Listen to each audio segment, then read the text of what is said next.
যোগ্যতা অর্জন না করে যোগ্য সূত্র নেওয়া যায়। আমার কৃষ্ণের গলায় অযোগ্য সূত্র নেওয়া তাই নিয়ে খেয়েছে। তুমি যোগ্যতা দেখাও, তুমি যে গেছো মুখ দিয়ে ভূতি আগুন জ্বালাও, তুমিও পারো না ও পারে না, এই জন্য তুমিও নেছো ও নেছো।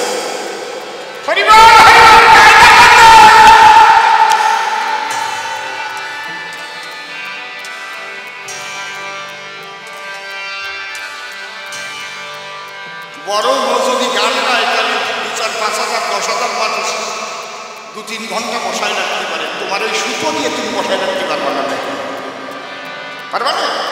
তুমি একটা বাচ্চা কানতে বললি তাই থামাতে পারবা না। এই কথা কই না ওমা, এক বাউনের বউ, তার তো ছোট্ট একটা ছেলে হয়েছে, বউ ওই ছেলের স্বামীর কাছে দিয়ে জল আনতে গেছে, জল তো 36 পাইপের জল একটু দূরে আনতে গেছে, আর ছেলে কান্না শুনছো কি কইছি? ওমা ওমা চশমা চলে যাও, এদিক ওদিক তাকাচ্ছে। ওই ব্রাহ্মণের কোলে, বাউনের কোলে, ব্রাহ্মণ কম না, ব্রাহ্মণের প্রণাম করি, কারণ 9 গুণ ভিতরে থাকলে তারে ব্রাহ্মণ।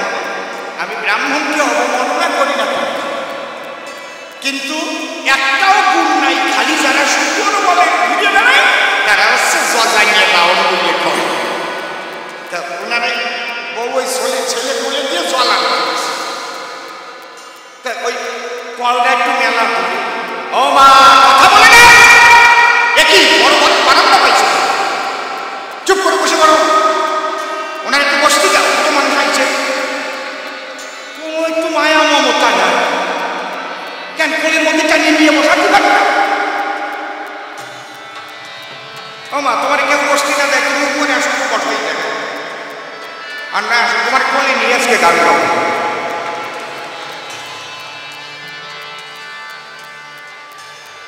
না বের করে নিয়ে না, উনি আইসে কত আশাই করে বসতে দাও, একটু বসতে দাও, দাও একটু বসতে দাও, বসতে দাও, না ভালো হয়েছে, আর একজনের গাড়ির উপরে দিয়ে বসতেছে। এই রসের গল্পের সময় এরকম বাধা যদি গল্প বলো,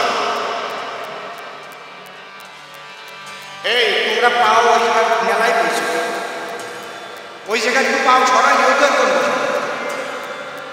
আর একটা কথা বলি মা, যারা পরে আসবা তারা পরে এসে সামনে ঢোকার চেষ্টাটা করিয়ে না, তোমার আমি বাঁচাই দিলাম, একজনও যাতে আর সামনে না আসে, পরে আসছো ওই পিছন ওই কুটকুট করে আসবা, বেচাল বাবা এটা করবে না। কারণ বাচ্চা যখন দেখে জল আনতে গেছে, বাচ্চা তো কান্না করছে, ঠাকুর মশাই কয় চুপ কর, এই 500 টাকা নেই, টাকা দিয়েছে আরো কান্না করেছে, 2000 টাকা নেই, কান্দিস নি, 2000 টাকা দিয়েছে আরো জোরে কান্না করেছে। এইবার ঠাকুর মশাই কইতে পারি চুপ কর, ব্রহ্ম গায়ত্রী ওম ভূবশকচ্ছ পূর্ণং ভট্টদেবস্য ধীমহি ধিয়ো যো ন প্রচোদয়াৎ। চুপ কর, ও ভাই কাজ হলো, বউ বসে দেখে ওই কাউতল্য শুনিস, শুনিয়ে যে আজকে কিছু কাউতল্য। বউ গিয়ে বলছে দাঁড়া দাঁড়া কি হয়েছে, কি হয়েছে দেখো, 500 টাকা দিয়েছি, 2000 টাকা দিয়েছি, ব্রহ্ম গায়ত্রী জপেছি, কাজ আমাদের দাওয়াতের নিয়ে যেই দেশে খাচ্ছে একটি করে হাসতেছে, মানে স্বামীর বউয়ের টাকা বউটা কয় তুমি আমার নতুন দেখতেছ, কয় না দেখতেছি ভাবতেছি তো রইদের মধ্যে আছে ব্রহ্মগায়ত্রী জপলাম, তাতেও কাজ আছে। আর ব্রহ্মজ্ঞানী মহাপুরুষ যদি হয় তাকে দেখবার জন্য মানুষ ক্ষুধা তৃষ্ণা ভুলে যায়। হরি বল বলে না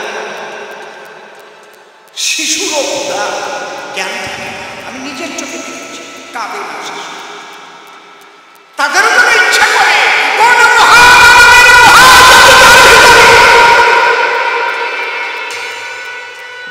হরিবল। তাহলে মহাপ্রভু কেন এলেন? একদম সেই প্রেম পাকা করে বিতরণ করবার জন্য। তাই আমার গান এসেছে হরিগুরু কাটলো জীবের মায়া ছুটিল প্রেম সাগরে বান। এসেছে কাটলো জীবের মায়া ছুটিল প্রেম সাগরে বান। সবাই জয়ের লঙ্কা নিশানে নিয়ে রে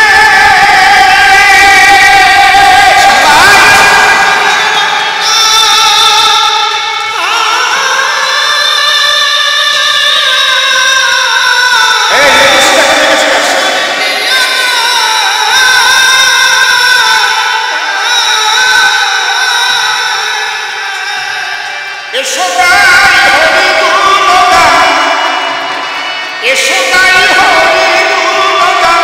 এসেছে হরি গুরু কাটলো জীবের মোহ মায়া ছুটিল প্রেম সাগরে বান।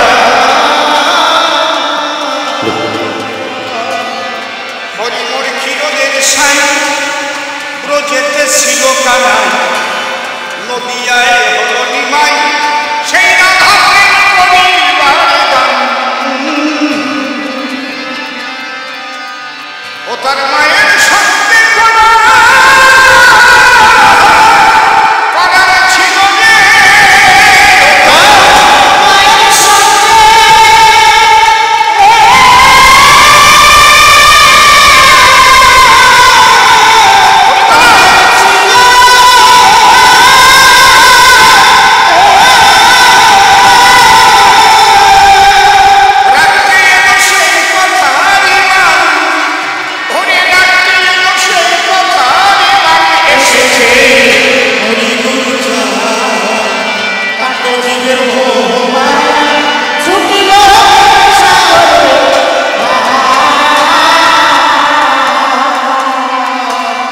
যে সেই প্রেম সাগরে জাতি কুল গৌরব ছেড়ে মিলেছে একাকার, ভুলে গেছে মনের অভিমান।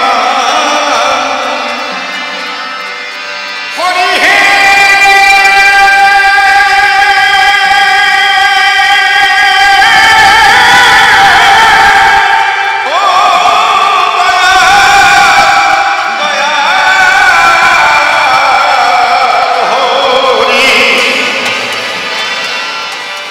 সেই প্রেম সাগরে জাতি কুল গৌরব ছেড়ে মিলেছে সব একাকার, ভুলে গেছে মনের অভিমান। অধম সেন বলে আমার কর্ম ফল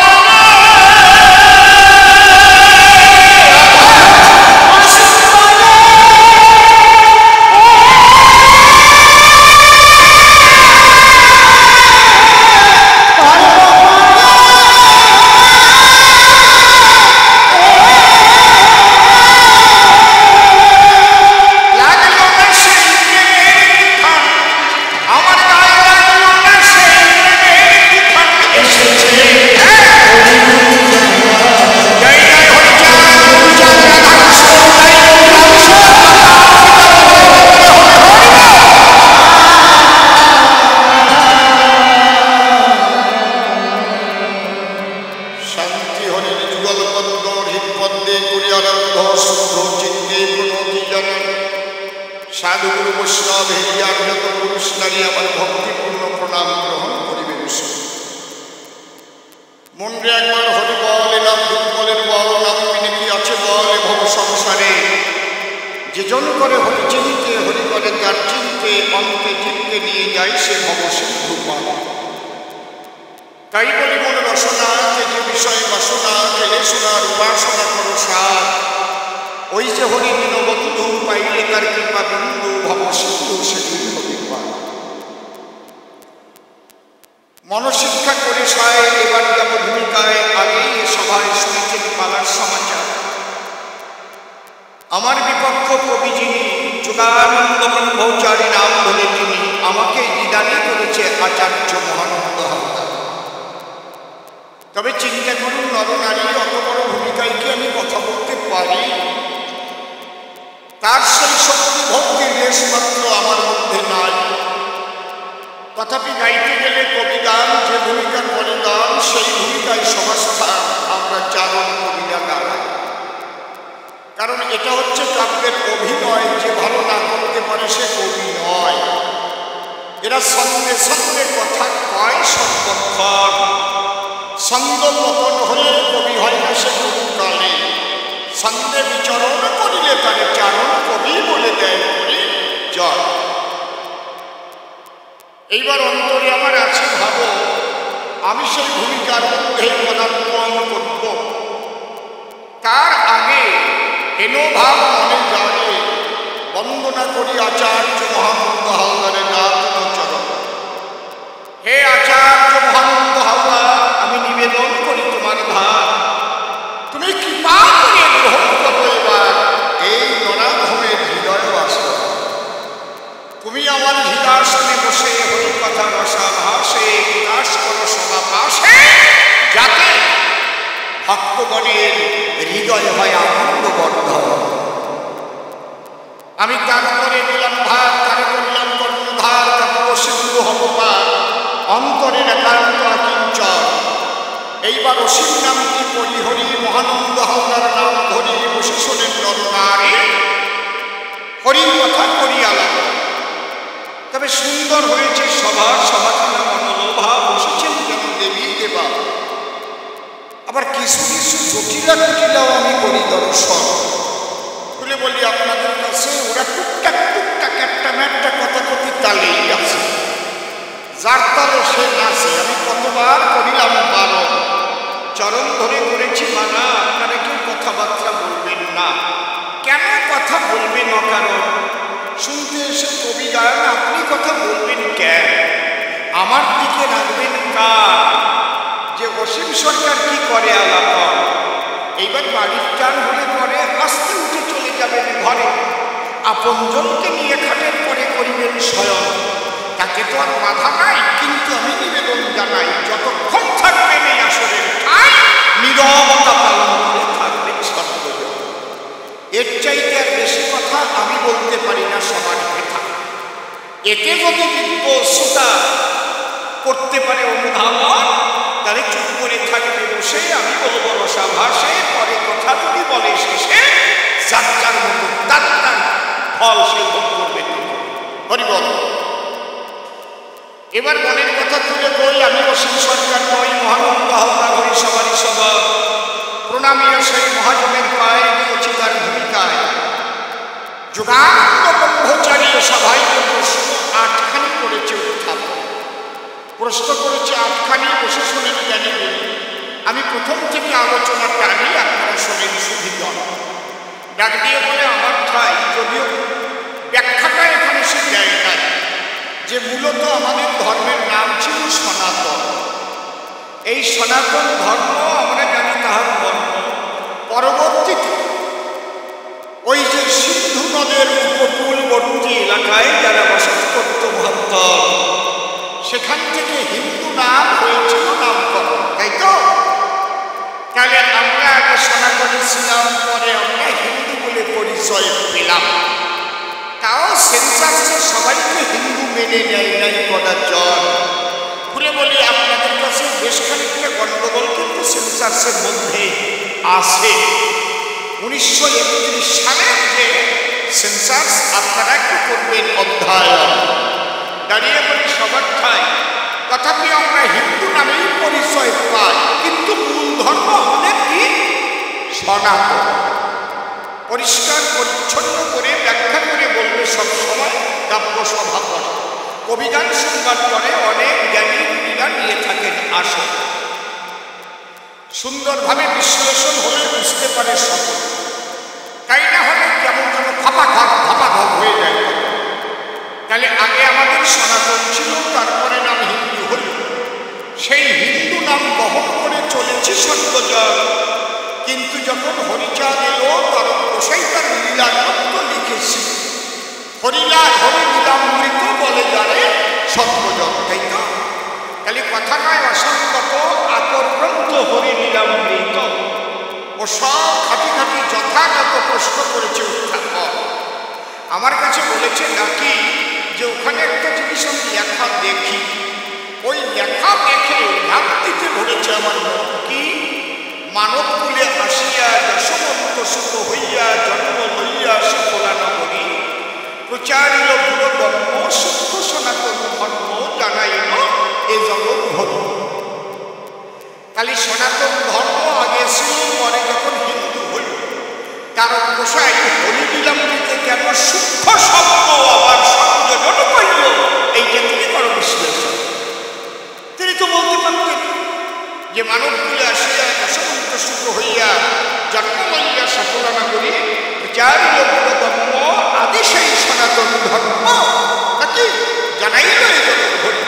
কিন্তু এর মধ্যে সূক্ষ্ম শব্দ দিল কেন? কি আছে এর মানে? তুমি বুঝাইয়ে দাও সভাস্থানে, শুনবে ভক্তগণ। বোঝা যাচ্ছে তো আমার কথা নাকি? এসেকে পরিষ্কার করে আমি বলতে পারবো না, একটু শুনে যান, বাড়িতে একটা করে চিন্তা করবে যে যদি এখান থেকে কিছু পান, ওটা নিয়ে করবেন অনুধান। সূক্ষ্মটা আমি একটু আগে বলেছি আপনাদের ডাকে, 10 কেজি দুগ্ধ যদি কোনো গাভীতে হয়, তার মধ্যে হয়তো ওই 2.5 কেজি সানা হতে পারে মহাশয়, তাই তো? তাহলে এই দুগ্ধ দিয়ে যদি দধি পাঠানো যায়, দুগ্ধ পচন ক্রিয়ায় হয় দধি, দধি একবার হয় যদি, ওটা যদি মন্থন করা হয়, আমি বলি সবার মতে 10 কেজি দুধের দইতে কি আর 10 কেজি মাত্র ওঠে কি? ওঠে নাকি? তাহলে ওর একটা মাপ আছে। ঘোষ মশাইটা ভালো জানে, কি বলবো আপনাদের কাছে, যে 1 কেজি দুধের দইতে কতটুকু মাখন টাকা হয়। তাহলে মনে হয় কেজিতে কত 200 গ্রাম মাখন টাখন হয় নাকি নাকি না 100 গ্রাম হয়, আমি জানি না। তাহলে বসে শোনেন গাড়ি করে ওই দুধ রাজহংসের কাছে দিয়ে পড়ে, রাজহংস দুধের মধ্যে যে জলীয় অংশ ওটা বর্জন করে ক্ষীরের অংশ সে করে গ্রহণ। আমার কথা করুন লক্ষ্য, ওই দুধের মধ্যে মাখনটুকু হচ্ছে, ক্ষীরটুকু হচ্ছে সূক্ষ্ম। এই পৃথিবী সৃষ্টি হওয়ার পরে মূল ধর্ম সনাতন থেকে যত ধর্ম সৃষ্টি হয়েছে চলাচলে, মূল ধর্ম কি? সনাতন। খুব লক্ষ্য করে শুনবেন সর্বজন। এই জন্য সনাতন ধর্মের প্রবর্তক কোনজন এবং কবে থেকে আসছে একে বলতে পারবে না বিশ্ববাসী, পারবে? কিন্তু খ্রিস্টান ধর্ম কত বছর সৃষ্টি হয়েছে তার একটা সাল তারিখ আছে। বৌদ্ধ ধর্ম কত বছর সৃষ্টি হয়েছে তার একটা সাল তারিখ আছে। শিখ ধর্ম কত বছর সৃষ্টি হয়েছে তার একটা সাল তারিখ আছে। ইসলাম ধর্ম কত বছর সৃষ্টি হয়েছে তার একটা সাল তারিখ আছে, নাকি নাই? বেশি। আমি যদি জিজ্ঞেস করি আপনাদের চাই সনাতন ধর্ম কত বছরের চাইছে, পারবেন বলতে? কে সনাতন ধর্ম প্রবর্তন করেছে? পারবেন বলতে? পারবেন। কেন পারবেন না? পূর্ণ ব্রহ্মই হচ্ছে সনাতন।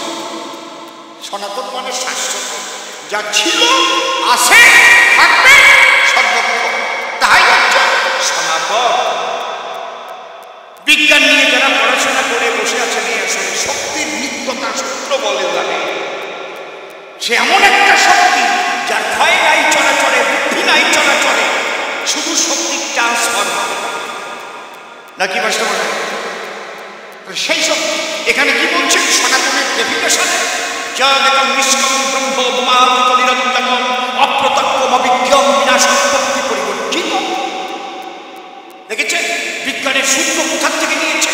যদেকং নিষ্কলং ব্রহ্ম উমাদিত নিরঞ্জনম অপ্রত্যক্ষম অবিজ্ঞম বিনাশোৎপত্তি পরিবর্জিত।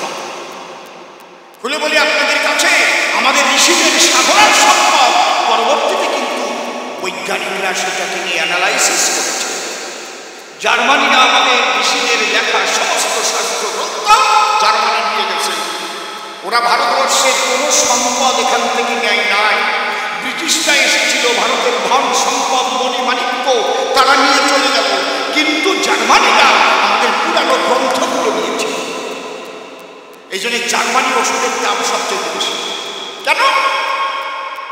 ওই যে শিব শ্মশানবাসী, ওনার লেখা কয়খান বলতে জানেন? আয়ুর্বেদ শিবের লেখা, মানব বিধান শিবের লেখা, চরক সংহিতা শিবের লেখা। এই সমস্ত বইগুলো কিন্তু জার্মানিরা নিয়ে গেছে। ওর মধ্যে লেখা ছিল কোন গাছের দ্বারায় কোন ব্যাধি সারা যায়, জামের রস ছাড়া, জামের ছাল ছাড়া সুগারের ওষুধ হয় নাকি? অদ্বিতীয় হয়, ওটা ওর মধ্যে লেখা।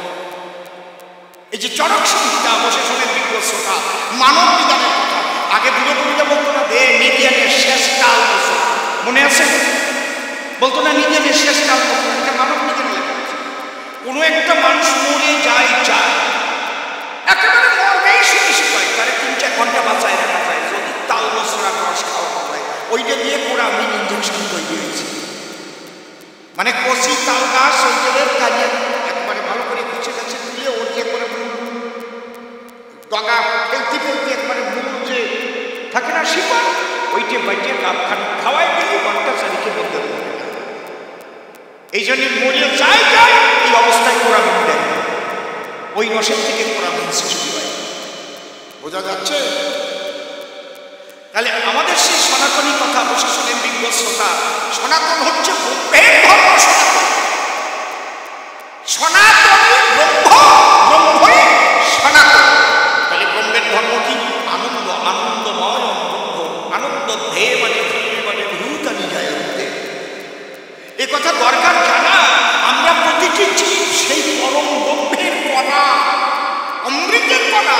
অমৃত সূত্র আয়ধা মানে দিব্যামৃত সূত্র। আমরা প্রত্যেকে অমৃতের কণা, অর্থাৎ আনন্দের কণা। আমি যদি এক কথায় সবাইকে জিজ্ঞেস করি আপনি কি চান, বলুন তো মানুষ কি চায়? আনন্দ চায়। কেউ কোনোদিন নিরানন্দ চায়? কারো ছেলে যখন বড় হয় বাবাকে ডাক দিয়ে কয় এমন একটা মাইয়া আমার সংসারে এনে দাও যাতে আমার সংসারে আনন্দ হয়। কয় নাকি এমন একটা মাইয়া খুঁজে দাও যাতে সংসারে আগুন জ্বলিয়ে যায়? কয় কে করে? তাস খেলতেও যদি বসে, যদি হারাইয়ে দেয় গোলামের পরে টেক্কা মারিয়ে দিল, আনন্দ হয়ে গেল। খেলা দেখতেও যদি বসে, ক্রিকেট খেলা দেখতে যদি বসে, যদি মত হয় ক্রিকেটে বসে, একবার যদি সৌরভ গাঙ্গুলি 0 রানে আউট হয়ে বসে, লাঠি দিয়ে নির্বাচন ফেলে না। আনন্দ চাইছে সৌরভ ডবল সেঞ্চুরি করুক, আনন্দ চাই। কেমন? আমি আনন্দ থেকে এসেছি বিশ্বের, সে আনন্দই হচ্ছে সনাতন, আনন্দই হচ্ছে ব্রহ্ম। আমার কথা বোঝা যাচ্ছে? আমরা সবাই আনন্দ, এই জন্য সবাই আনন্দ চাই। তাহলে কি এই যে সনাতন, এই সনাতন থেকে ভূলোকে বহু ধর্মের হয়েছে সৃজন। সনাতন থেকে হিন্দু হয়েছে, সনাতন থেকে মুসলিম হয়েছে, সনাতন থেকে খ্রিস্টান হয়েছে, সনাতন থেকে শিখ হয়েছে, দেখেছেন? সনাতন থেকে পাথিয়ান হয়েছে, বিভিন্ন রকমের ধর্ম জগতে সৃষ্টি হয়েছে। তাহলে এর মধ্যে সূক্ষ্ম জাতি সেটি হচ্ছে সনাতন। হরিবল হরিবল। আবর্জনা ঝেড়ে ফেলে এই সনাতন থেকে বহু রকমের দলে বিভক্ত হয়ে গেছে। এই হিন্দুদের মধ্যে বিভক্ত হয়েছে, চৈতন্যদেব ভক্তের মধ্যে, চৈতন্যদেবের ভক্তের মধ্যে বিভক্ত 6 বছর 6 মত। কেউ কয় আমরা মাঝবাড়ির মত, কেউ কয় আমরা কানাচাঁদের মত, কেউ কয় আমরা নিত্যানন্দের মত, কেউ বলে আমাকে অদ্বৈত পরিবার, কি বলে না কি কথা কও না কেন? তোমরা জানো না এগুলো না? কায়দা আছে, মাঝবাড়ির মত আছে, কানাচাঁদের মত আছে। আমি অসীম সঙ্গে বলতেছি, আমি সব দলে যে দীক্ষা নিয়ে নিয়ে দেখেছি যে কোন দল কি কি করে, সব খবর আছে আমার। সব দল আমাদের ভয় পায়। এখান থেকেই তৈরি হয়েছে এ আবার আলাদা লঙ্গি, হাতা কাটা জামা। এখান থেকেই সৃষ্টি হয়েছে শীঘ্র সত্য, এখান থেকেই সৃষ্টি হয়েছে কত রকমের রঙ্গ, হয় নাই নাকি? কায়দা কেউ দয়ালের মত, কেউ দয়ালের মত, খেজুর তলার মত, বর তলার মত, খালি একই সনাতন বসে শুনেন জ্ঞানীজন। ইসলাম ধর্ম, খ্রিস্টান ধর্ম, বৌদ্ধ ধর্ম, শিখ ধর্ম, আবার হিন্দুদের মধ্যে কত রকমের কর্মাকর্ম, এই যা কিছু করেছে জীবন এর একটা সূক্ষ্ম জিনিস আছে। খুলে বললে আপনাদের কাছে যেটুকু না হয়ে প্রকৃতপক্ষে ধর্মকে জানা যায় না, হরিব সেইটুকু হচ্ছে সূক্ষ্ম সনাতন। সেটুক কি? মানুষকে দুই ভাগে ভাগ করা হয়, গৃহবাসী, সন্ন্যাসী যাহারে বলো।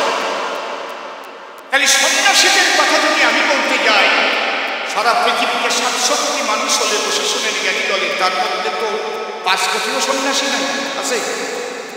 700 কোটির মধ্যে 5 কোটি সন্ন্যাসী হবে? হবে না, অত সংখ্যা না 5 কোটি সন্ন্যাসী হবে। তাহলে মেজরিটি মাস্ট বি কান্ট্রি। যুগে যুগে ভগবানের সে কিন্তু সংসারী ঘরেই জন্ম নিয়েছে বা প্রকাশিত বা আবির্ভূত যাই করে। কারণ আপনাদের আছে যারা ভগবান তো বায়ুগর্ভে ছাড়া আসে না, মাতা পিতার গজবিচ্ছেদ দ্বারাই ভগবান আসে না। এই জন্য শাস্ত্রে লেখা আছে, সর্বে নিত্যা শাশ্বতশ্চ দেহস্পর্শ পরাতমনে এও পাবেও রহিত দৈব প্রকৃতি কষ্টি। মানুষের মতোই তারে দেখা যায়, কিন্তু মানুষের গজবিচ্ছেদ দ্বারাই তার দেহ তৈরি নয়। অপ্রাকৃত দেহ দিয়া আসেন ভগবান, একমাত্র সেই দিব্য নয়ন হলে সেই বুঝতে পার। এছাড়া ভগবান হচ্ছে না তোমার মতো আমার মতো ঘুরে বেড়াচ্ছে, খাচ্ছে, পায়খানায় যাচ্ছে, ঘুমাচ্ছে। তুমি বাবা এটা আমার মতো না। এই জন্য বলছি কৃষ্ণের যত খেলা সর্বোত্তম নরলীলা নরভোগ তাহার শুরু। দেখেন আমি যে কয়টা কথা বলছি প্রত্যেকটার সঙ্গে একটা শ্লোক সিদ্ধান্ত করছি। পড়াশোনা না করলে কি হবে? এমনি এমনি এগুলো হয়ে যাবে। তাই আজকাল কবিগানের যা পরিস্থিতি হয়েছে, আগামীতে কতদূর থাকবে তাকে না, পড়াশোনার ধার থাকবে না, ক্যাসেট শুনিয়ে শুনিয়ে গাইয়ে বেড়াবে। আর মানুষ কিছু কয় না, হে বাজার গাইয়ে যা গেছে রে ভাই, মাইরি ওই গানটা তো গাইছে, মানুষ কার গাইয়ে জলাই গেছে, ওই গান হয়ে গেছে। বসে শোনেন জ্ঞানবান শুনতে গেলে কবিগান যদি সেখান থেকে অর্জন করা না যায় জ্ঞান, তাহলে সে কবিগানের সাথে সঙ্গে কেন? তার মধ্যে ঈশ্বরের তাহলে সবার সাথে হতে পারে ঠাকুরের প্রেম পরিসর, ওটা তো সর্বোচ্চ কথা। বসে শোনেন দিব্যশ্রোতা, কিন্তু মূল জিনিসগুলো তো হবে আলাপন, শাস্ত্র সিদ্ধান্ত ধরে আলোচনা হবে, কাব্যবাস হবে। তবেই তো জ্ঞানীগুলি বুদ্ধিজীবীরা ওটাকে ভক্তিভাবে শ্রবণ করে করে। তাহলে আমরা কি বলছি? দেখেন ব্রহ্মের স্বরূপ কি? আনন্দ, আনন্দময়ন ব্রহ্ম। আমি নিজে বলছি না, আনন্দ ধেয় মানে খৈলে মানে ভূতানি জায়গাতে। আমি কিন্তু শ্লোক সিদ্ধান্তে আপনাদের কাছে কথাগুলো উপস্থাপনা করছি সবাই। তাহলে আমরা সবাই আনন্দের কণা, অমৃতের কণা, এটা আমি মুখে বলছি না। অমৃতের সত্রা আয়ে ধামানি দিব্যানিতস্ত গেল। আমি কি বলেছি? ব্রহ্ম সে ধ্বংস হয় না, আবার বৃদ্ধিও হয় না, যা তাই যদেকম নিষ্কলম, তার কোনো কলঙ্ক নেই। প্রমাণিত নিরন্তর তৃতীয় তেজমরূপম পঞ্চভূতে পরাক্রম, পঞ্চভূতাকের সেই শক্তি। ওই যে বিজ্ঞানের কথা বলে বুঝাইছি সবার তলে শক্তির নিত্যতা সূত্র করিলে আপনারা জানবেন যদেকম নিষ্কলম ব্রহ্ম প্রমাণিত নিরন্তর নমপ্রকল্প বিজ্ঞান বিনা সম্পত্তি পরিবর্তিত ন মেধোয়া ন বহুনাম সুতে না ন্যায়বান্তা পদ্ধতি আবার এমনি এমনি না সনাতন। তাহলে সেই সনাতন হতে বহু